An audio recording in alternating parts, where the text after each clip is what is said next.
It all started with stress, the kind that builds slowly, creeping up on you until it's too late to notice. We were fine at first, at least.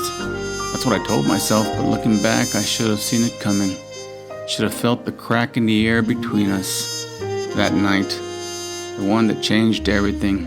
It wasn't some sudden explosion, no. It was a culmination of something deeper. Something I didn't want to admit. That's how stress works.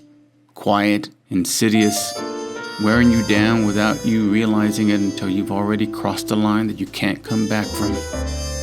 I remember the first phase of it.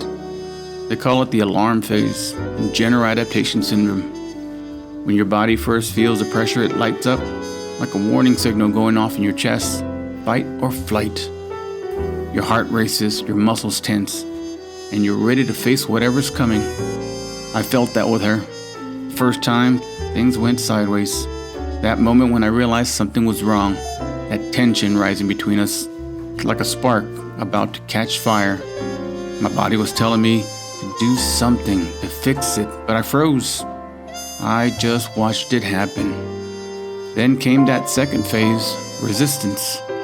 That's when your body tries to hold the line. It's the long game, the grind. You try to maintain some kind of balance. But we both felt it, I'm sure. The stress didn't go away, but we acted like we could manage it, pushing forward, pretending things were still good. Even as we drifted apart, you build walls thinking they'll protect you, but really, they just keep the other person out. We stopped talking about the important stuff, avoided the fights, avoided each other. Resistance felt like survival, but it wasn't living. It was treading water, hoping we wouldn't drown. But that third phase, that's where it all came crashing down. Exhaustion. It's when your body, your mind, everything just gives out. You can't keep up the fight anymore. And the stress, the pressure, it breaks you. That's what happened that night. We couldn't hold it together any longer. Couldn't pretend like the weight of it all was crushing us. We said things we couldn't take back. Things that tore open every wound we'd ignored. It wasn't just the words. It was everything leading up to it. The months of tension, the strain. We collapsed under it. And there was no coming back from that. General adaptation syndrome, they call it. A clinical name for something so damn personal. But that's what it was. The slow unraveling of everything we were. The stress that started small, built up over time, and destroyed us in the end. It wasn't just a bad night. It was a long road of breaking down, phase by phase, until there was nothing left but exhaustion. And now I'm sitting here alone, replaying it in my mind, wondering if I could have changed it.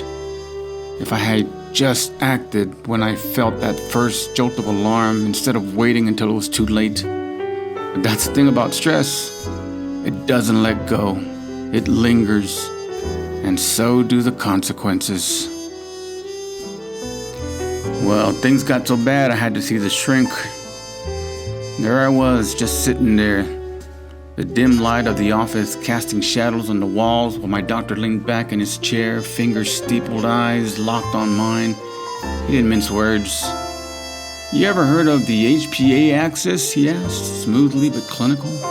I shook my head, not sure where he was going with this. "It's a system," he said, leaning forward. "A connection between the hypothalamus, pituitary, and adrenal glands.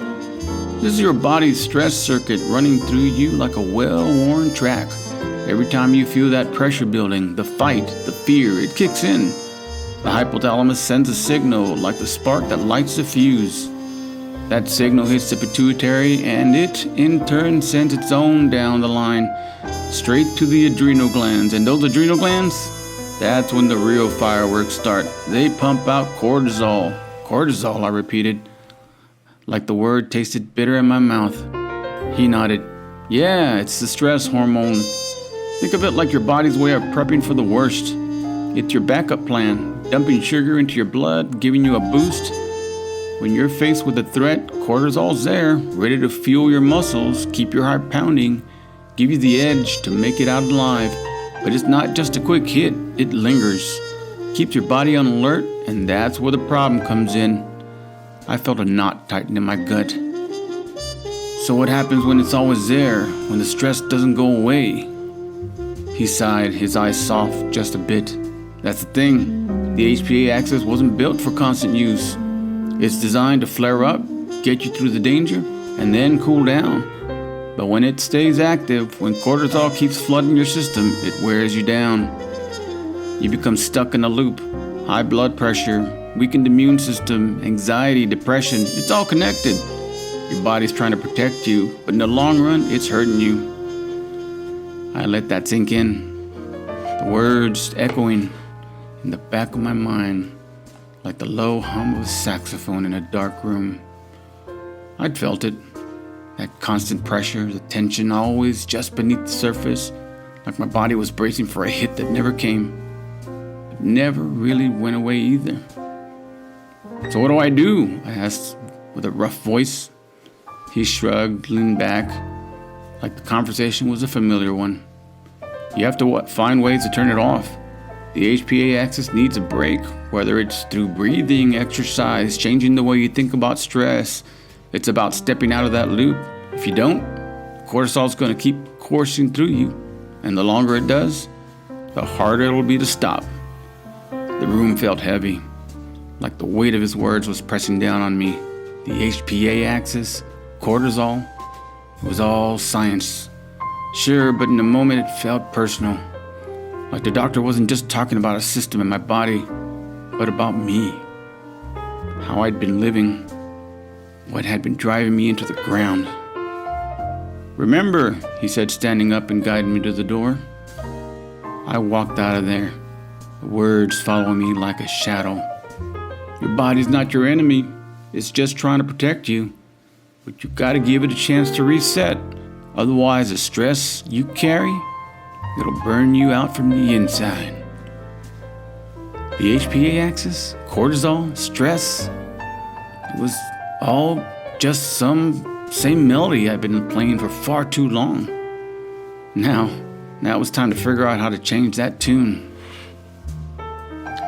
I stood at the edge of the city, staring out into the darkness, a cigarette burning low between my fingers. The neon lights flickered in the distance, but tonight, they didn't pull me in. The streets, usually alive with sound, felt hollow, and me, I felt like I was unraveling piece by piece, not from something I could see, but from something lurking inside, something gnawing at the edges of my mind, creeping into the cracks of my body. It's strange how it happens. One day you're fine, you're moving forward, eyes on the horizon, chasing dreams or whatever you want to call them. Then something shifts, slowly at first, like a storm gathering in the distance until all you can see is the dark. And suddenly, that's how there is, the dark. You start focusing on it, feeding off of it. The things you used to care about, self-development, relationships, the things that once gave you life, they slip through your fingers like smoke. The world around you becomes a distorted reflection of what it used to be, gray, harsh, unforgiving, and you're stuck in it, clinging to every negative emotion like it's all you have got left. It didn't happen overnight, it never does, but the toll, it's real. It hits you where you least expect it. I feel it in my bones, in my chest, a constant fatigue that no amount of sleep seems to fix. My body's tired, my mind's tired, and that depression, it's there, like a heavy fog making every day feel like an uphill battle. I used to think I could fight it, push through, but now I'm not so sure. The doc says it's more than just feeling low. He talks about the immune system, how it's all tied together. Stress, he says, it weakens it, makes you more susceptible to everything. And that's not the worst part. It digs deeper, down into the very core of what makes you. It damages your DNA? Dang, he calls it as if it's the essence of who I am. Slowly fraying at the edges, breaking apart. He mentioned something about the telomeres. The ends of DNA strands shortening the same way a cigarette burns down to the ash. You can't see it happening, but you feel it. You feel the decay. And heart disease? Yeah, that's on the list too. Blood pressure's way up, always up. Like a constant hum beneath my skin. I remember that stress. I carry it. It's killing me. Slowly. You think you can handle it until your chest tightens one too many times. Or you wake up at night gasping for air and you start to wonder if it's already too late. But the kicker, the one that gets me every time, aging. It's not just in the mirror, though I see it there too. It's in how I move, how I think, how I live. Faster aging, they say. The body breaking down quicker than it should, worn out by the relentless pressure I've put it through. Every day feels a little heavier, like time speeding up and dragging me along with it. There's no stopping it, no slowing it down. And so here I am, standing in the dark, trying to come to grips with the fact that I've been running from the wrong things, chasing the wrong feelings. The world feels smaller now, colder. And me? I'm just a part of it. Another piece of a machine that's breaking down. But I can't help but wonder, how much time do I have left before it all comes crashing down? The city, it hums in the distance, indifferent to what I'm going through. But inside, the chaos continues. A battle I've been losing for longer than I'd care to admit. As the morning light sneaks through the cracks of my blinds, I rise, wrapped in the chill of reality. The world outside feels like a distant murmur muffled by the weight of yesterday's revelations. My mind drifts to the social readjustment scale, that clinical ledger of life's tribulations measuring the weight of events that might stir the waters of stress within us. The scale, in its dark, stark simplicity, charts our journey through a series of notable life changes, each one a potential harbinger of illness. Yet it remains eerily silent in the darker, less quantifiable shadows that loom over our lives. Prejudice, discrimination, hate crimes. These are specters that gnaw at our well-being, unaccounted for us in this numerical distance of stress. And then there's the subtle tyranny of daily hassles, those relentless mundane irritations, losing keys, missed deadlines, the ceaseless grind of minor grievances. They weave their own web of stress, crafting a tapestry of strain, and the scale's cold calculations overlook. In the labyrinth of everyday life, these small, insidious pressures carve out their own path of weariness and health declines. As I rise from my bed, the realization settles over me like a shroud. Our struggles, both grand and petty, carve their marks on our souls, often unnoticed by the scales we use to measure them. The amber glow of the traffic lights flickers like a dying ember as I ease my way to the roadside. The siren's wail is a discordant note in the symphony of my otherwise muted morning. The officer's approach is a grim reminder of the everyday chaos, and the citation he hands me, a minor slip in the grand scheme, just 11 life-changing units on a scale of stress. In the grand theater of life's trials, a speeding ticket is but a fleeting shadow compared to the darkness that could have been. I imagine a heavier burden, a spouse's untimely departure.